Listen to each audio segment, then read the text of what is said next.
Hi guys, it's Tim with InflatableOffice, and I wanted to go through some stuff with our workers module because as things start to ramp up here, I think getting your workers all set up and servicing all the events that you're going to be setting up here is going to start to become the next issue. So I know it may be a little early for that right now, but it is coming. So and we can see that as a lot of states are starting to open up things. So anyway, I wanted to just talk a little bit, and it'll be a little more informational today and less hands-on stuff.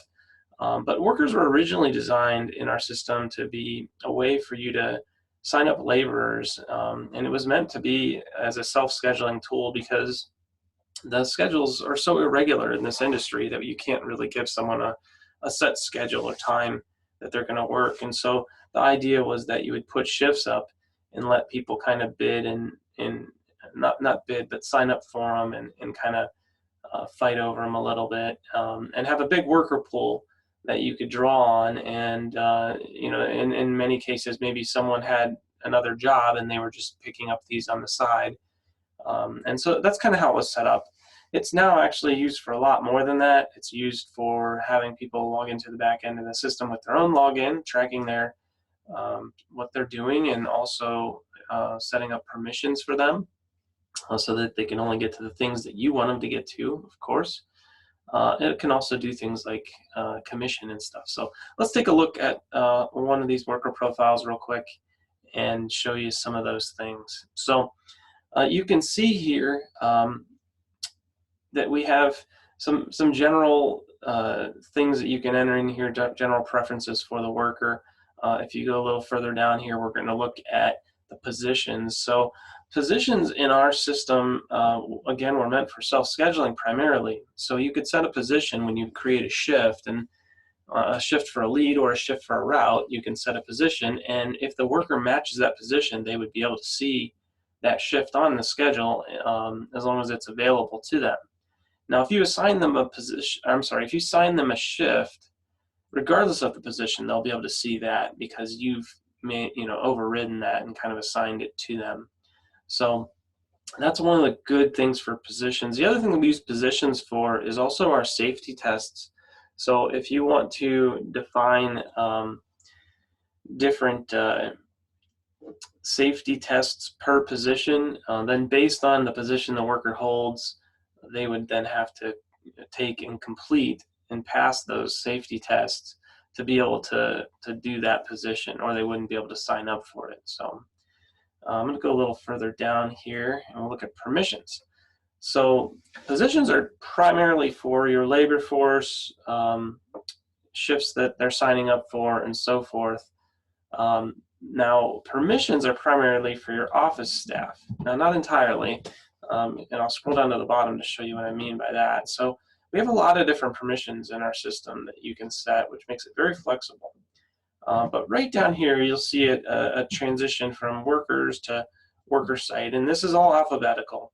But this worker site means these permissions are for the worker site, which are primarily related to laborers that are logging into the worker site that we offer to you guys when you use the workers module. And that's a mobile responsive site where they can get different information that they may need. And you can set, what information you want them to be able to get. You can even do things like allow them to do a time clock so they can kind of clock in and out, and you can see all that stuff. And we'll go over some of these individual components in more detail later, but I just wanted to give you an overview today. As you scroll up here, you're going to see a bunch of different other permissions that are set up here, and we try to describe them to give you an idea of what they are. You can see we usually lead with kind of what category it's in. So that's workers, this is settings, and then describe it a little further on. Some of these you'll see have no access. You can set no access to, you can set read only, or you can set full access. Some of them, it's either full or none. So it just depends on the permission and what we've made available to you. But you can see there's quite a few here.